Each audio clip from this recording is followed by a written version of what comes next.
Hello, hello. We have a new chapter of One Piece. It feels like we just read another chapter of One Piece because we did. I read it really late, so this one feels really early. We're continuing on the cover story, our crazy flashback to the Mads Institute of Science, which is a very, very timely cover story indeed, explaining a lot of the stuff that's happening in the main plot. Plot? Plot. Ew. Um, Winner of the Mobile Peace Prize for GP flowers that bloom out of gunpowder. Everyone's shooting flowers at each other. Maybe a reference to the famous image of a hippie putting a flower in a National Guard's rifle. I don't know.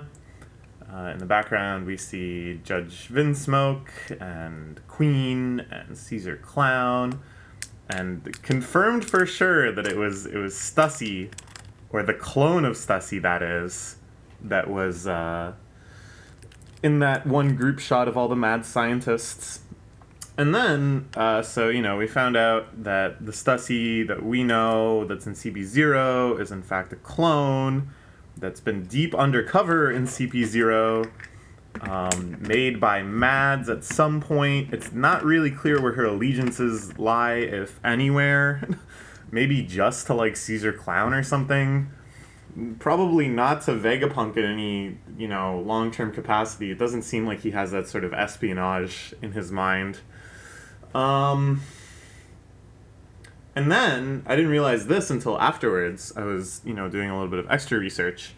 And that Stussy, the person she's a clone of, is a woman that was in the Rocks Pirates, who's the father of Edvard Weevil.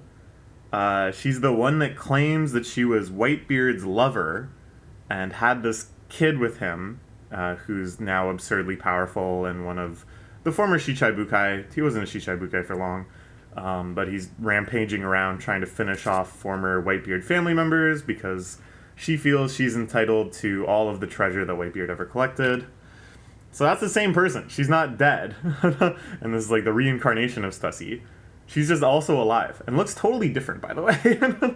She's a tiny, tiny, wretched old crone type, whereas clone Stussy is a certified babe. So, I don't know, a lot of questions to ask, especially about just the life cycle of humans in the One Piece universe, but let's check it out. Okay, so Stussy takes down my beloved Kaku. He's not down for the count, though. My boy. My beautiful giraffe boy. Lucci rushes to attack.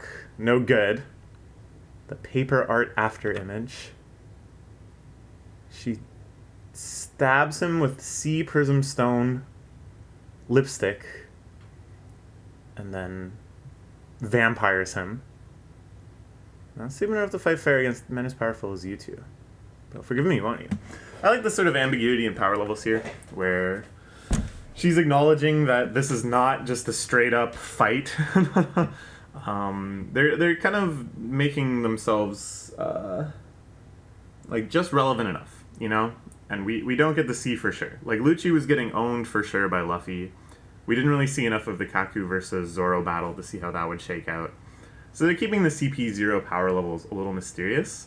And I think that's very smart of Oda, because he probably doesn't know for sure how much he's going to continue with CP0, if they're just done after this arc, if they're going to show up again, if they're going to be enemies, if maybe this is the greater evil that will lead them to form a temporary alliance with the Straw Hats, something that I still think is, in the realm of possibility. But basically, Oda wants to be able to make, a dynamic choice on how powerful and relevant he wants them to be. So he can't just have them get unequivocally owned by other characters, because then they can't show up and be as relevant. Why is CP0 fighting CP0? Zoro's just looks bored. He's, not really shocked. He's just kind of like, what? Come on, guys. I'm trying to take this seriously. Are you leaving the ship alone? Can you just tell me that? I want to go back and relax. Okay. She's been on our side after 2 decades of undercover work. Okay, so she is actually working for Vegapunk. Okay, not by design, but that's how it ended up. Okay, okay, that makes a lot of sense.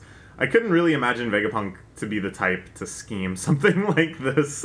But yes, if the Stussy clone that they made just happened to go and do this, I guess that makes sense. Sure, sure. Lucci and I are in the same authority level. I can't overwrite the orders he gave the Seraphim. There's no way to stop that. Okay, so they still need to get down there and evoke Vegapunk's higher authority. Two of the Vegapunk aspects are on their way. Zoro's gonna fight the Seraphim. One guy in particular, that one guy that pushed me to the brink of death by having to absorb a giant balloon full of just raw pain. I like how these two are the ones to like learn everything last. They have no idea what's going on with any of this arc. They just see a bunch of weird brats show up and start blowing everything up. Okay. Atlas. Uh-oh. Atlas should have authority. But before she can overwrite the commands, the Seraphim Hawk is swinging. Whoa, blocked. Oh, just kidding. I thought he recognized Kuma, the Kuma Seraphim. But he was actually focused on the Hawkeye Seraphim. You're actually a little more human than him. That's pretty good. I guess Zoro did probably spend way more time with Hawkeye than any of these other people, right? Even Jinbei, like, they're crewmates with Jinbei now, but Jinbei only joined in Wano, whereas Zoro was hanging out with Hawkeye on his island for like 2 years. Okay. But this is cool. He's blocking a slash from that great black blade, which before, of course, snapped his swords in half and skewered him. Now, you know, it's obviously not the exact same sword. I would be surprised if it was. But it means something. It means something. This is a big step forward. Okay.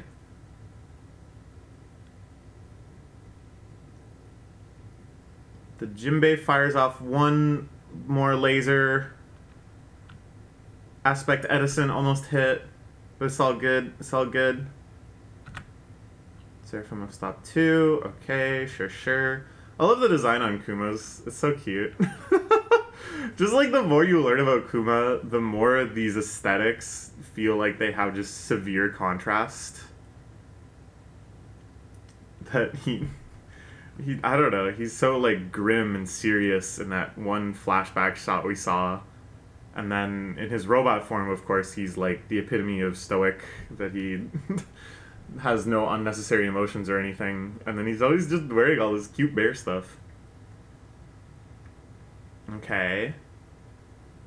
But an incident had occurred. Dr. Vegapunk's Stella was nowhere to be found.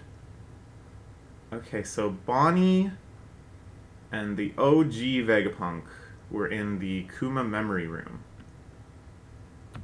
Are we going to get Kuma Flash Park? No, something else is happening. We cut to Sphinx in the New World, hometown of Whitebeard. Whoa! Okay, that's pretty crazy. Is this an island we've seen before? It kind of looks like the island where Marco was hanging out. Oh, they said, hey, Marco. I guess Marco goes back here. Remember Marco was hanging out and he was just being like a farmer? He was like the town doctor. I think this is the same island. I think this is just kind of where Marco lives. Their fault, Marco. Those maybe guys were real jerks. So they're gonna confiscate Whitebeard's pirate treasure like a bunch of pirates. Okay, so this is maybe where the lion's share of Whitebeard's treasure also is. So I think it's not the Navy. I think it's Weevil. I think it's Edward Weevil and the old Stussy. Because it's like, it would be too weird, because that's like a card that's just been in Oda's hand this whole time, right? I always talk about this. Oda draws things in that then become cards in his hand that he can redeploy in later arcs to like spice them up and stuff. And the way he writes these different things kind of like gives them more or less plausibility to be like at large, right? somebody who we haven't seen in a while, but the last time we saw them, they were like, I'm gonna live out my life on this island. Because I got a purpose in life now. Like, I don't know, Rebecca on Dressrosa. You don't expect her to show up again. She could, but there'd have to be, like, a good reason for it. Whereas someone like Edward Weevil, last time we saw him, he's going, I'm gonna track down all the former Whitebeard crew members with my crazy-ass mom and kill them and take their treasure. And presumably he just sailed out to do that very thing, and so it would make perfect sense for him to pop up anywhere that's at all related to Whitebeard, or really anywhere at all, because he's also established to be stupid.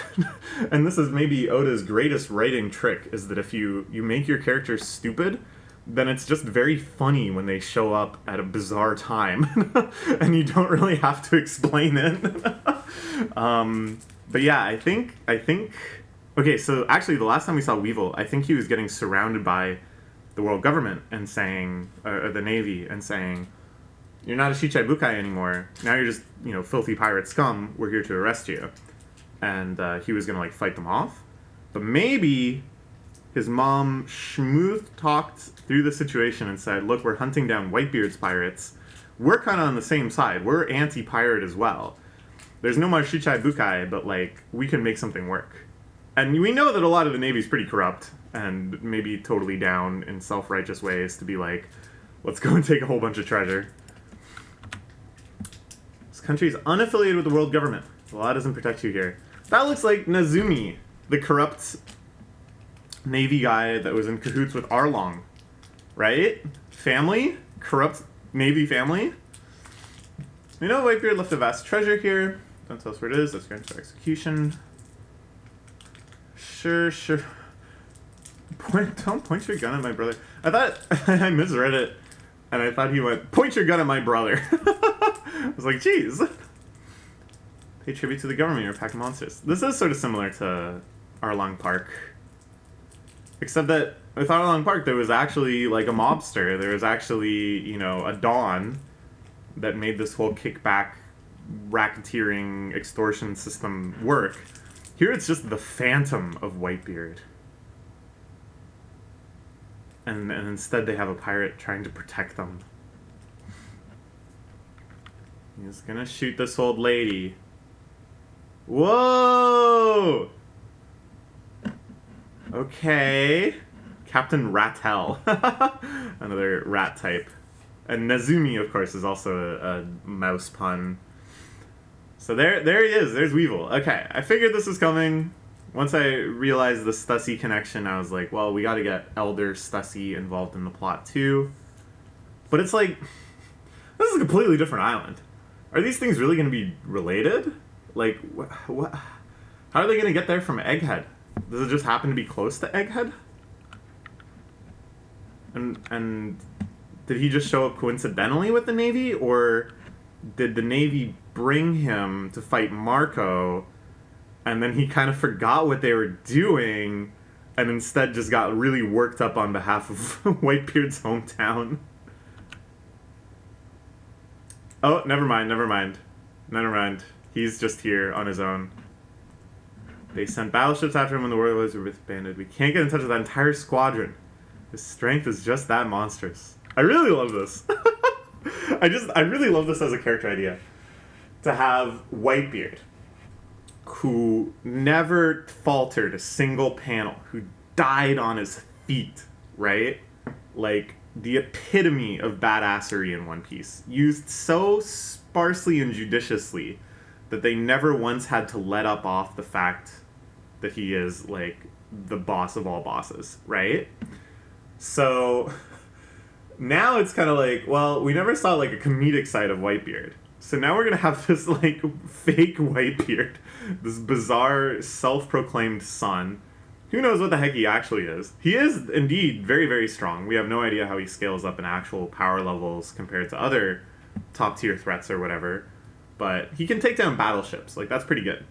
And it's just a parody of Whitebeard. It's like Oda was able to make such an iconic image with the big banana mustache and stuff, and the what's this called? The do-rag or whatever, bandana, and the big What's this thing called? Spear? and now we can do this silly parody version, and it's like, who knows how the hell relevant this is gonna be. Okay, that big guy didn't show up, this village would have been done for. And he's a hero. I'm glad everyone's alright. And there, Marco. Who do you think came after that? Admiral Rokyugu showed up. All our efforts were in vain. He took Weevil away. Get my son back. Hand over the estate of Edward Newgate. Okay. Self-styled scientist. Okay, what if Weevil isn't actually Whitebeard's son, but old Stussy was able to try to clone him using Mad's science and didn't do a great job? Maybe it's that. That would actually be really funny. Okay, so I believe that they're really related. No, just the person who can prove it to you, and that's Dr. Vegapunk. Okay, so this is how things are gonna get all conflated. And Ryokugu just came from Ueno, so probably all of this is like kind of close together geographically. I'm not sure though. I don't know. This is gonna be strange because it's not like this arc needed any more complications. It was already, a fairly complex conflict. A lot of motivated parties involved. Okay.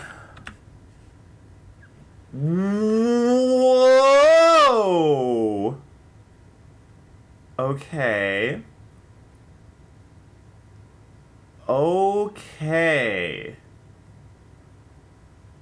Wow. This is the first time any of the 5 elders have had their own little introduction card. His name is Saint J. Garcia Saturn. Amazing. Saturn. Whoa.